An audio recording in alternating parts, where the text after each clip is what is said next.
Okay, this is instant reaction to the latest college football playoff rankings that came out about 3 hours ago. Actually, I would have done it earlier, but I had to record a podcast with my guys Jim and Kyle on Hulla Podcast. We just finished that a little while ago, so we get to react now to the rankings. And they officially have made the change as we all thought. And for the record, I said weeks ago should have done this, and I say that as a Florida State fan, but it is what it is. But first off, number one, it remains unchanged. Number two remains unchanged. Georgia, Ohio State. And for the record, I think Georgia's put some distance to themselves and everybody else. I think Georgia is now clear best team in college football right now. Through 12 weeks. Ohio State 2 is what it is there. Michigan, number 3, struggled with Maryland, but also got the win. Obviously 2 and 3 work themselves out as they play this weekend. Obviously, the big moment here, the big change here is 4 and 5.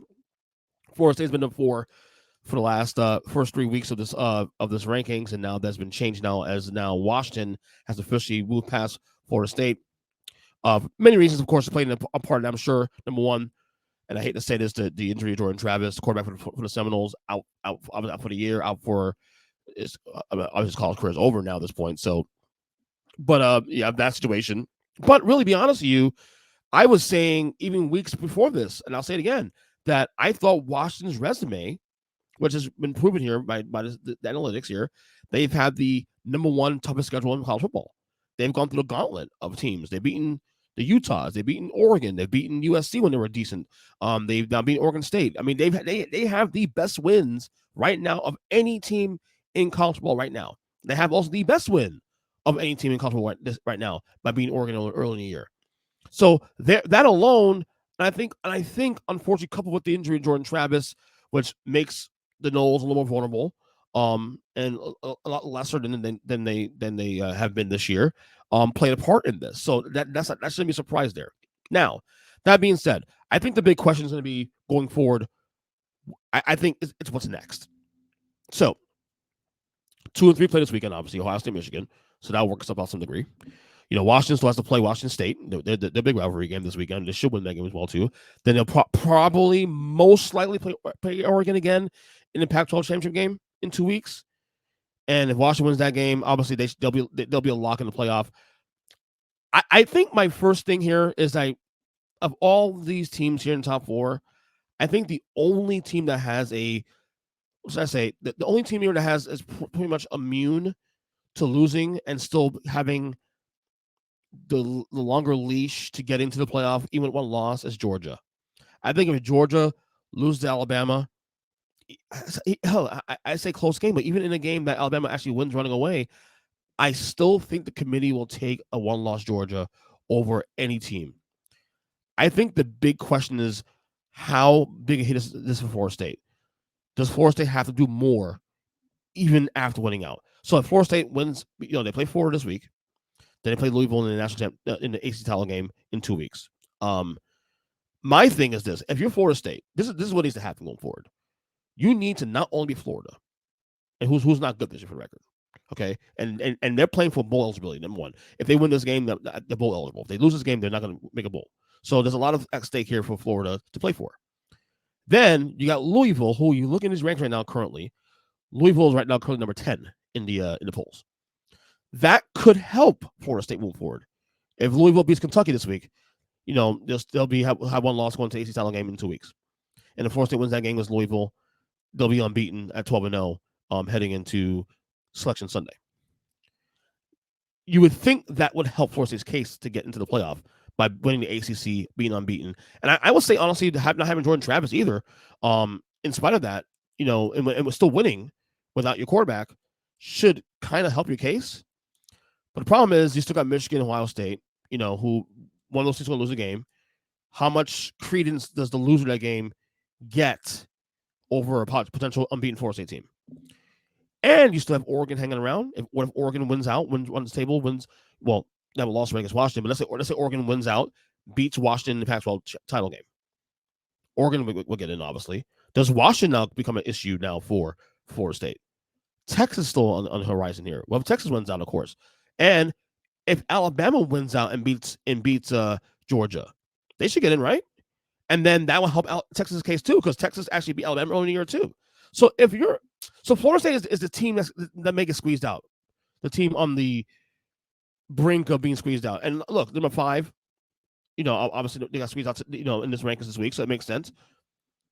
So if I'm Florida State, because this is a team really that has the most spotlight on right now through this, because they're the team that got knocked out of the 4. If I'm Florida State, your job, number 1, first and foremost, is to do the following: beat Florida and beat them soundly. Okay. Then when you play Louisville next week in the AC title game, beat them and beat them fairly soundly as well too. Okay, you do your job. Okay. Also, if you're a Florida State fan, you are rooting for Georgia. You are rooting for Georgia, absolutely, because if Georgia beats Alabama, that takes Alabama out of the contention, because 2-loss Alabama ain't having a shot getting in. Okay, which then also hurts Texas. And Texas gets knocked out too, in a sense, because the win over Alabama that Texas has actually hurts Texas' chances getting to the playoff, in the same way that Oklahoma, beating Texas, of course, hurts too. So if Georgia wins, it hurts. It actually kind of cripples 2 teams really in that spot. So then you got to worry about Oregon. Okay, you kind of want Washington to win, because if Washington wins, they'll automatic bid. That makes Oregon a 2-loss team. They're out of the paint. So the only worry for State at that point happens is the loser of Ohio State, Michigan. Okay, that will be the only other issue you have to worry about. The loser of Ohio State, Michigan. If that game's competitive, let's say Michigan beats Ohio State on Sunday. Okay, does 1 loss Ohio State get some credence still? I would say no, because Ohio State not only lost to Michigan, they also lost to a team that wasn't playing about their head coach, Jim Harbaugh. So technically, that should hurt them. But again, I also don't trust the committee to do the right thing either, because the committee has done things in some weird ways through the years. And again, in their defense, though, to some degree, this is also the first time we've had 5 unbeaten teams this late in the year. Okay, we have 5 unbeaten teams right now, Thanksgiving weekend.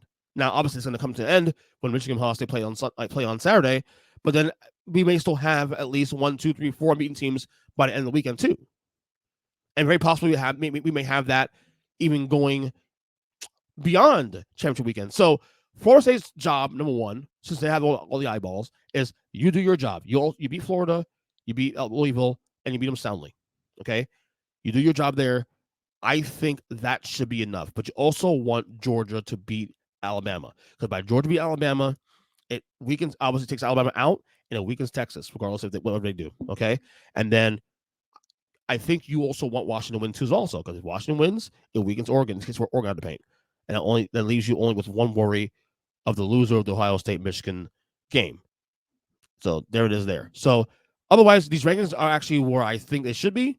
And I think, I think as long as Florida does its job, it should be fine. Otherwise, the rankings are perfect. I think Georgia's be number 1. Georgia is now, in my opinion, a runaway number 1. Ohio State 2, whatever. I'll deal with that. Michigan 3, that's fine. Washington 4. I can make an argument. I'm not going to make the argument here, but I can make the argument that Washington should actually be higher than 4. Given the resume, but I'm not going to do that, because I still feel like Michigan on paper is the better team, but I'm not going to push that. But I think there's actually an argument made that Washington should be higher than 4. You could say 2 or 3 based on their resume. They have the best resume in college football, and that's not even a conversation. So there you have it. This week's playoff rankings here on the Unfiltered podcast. And until the next one, we talk soon. Later.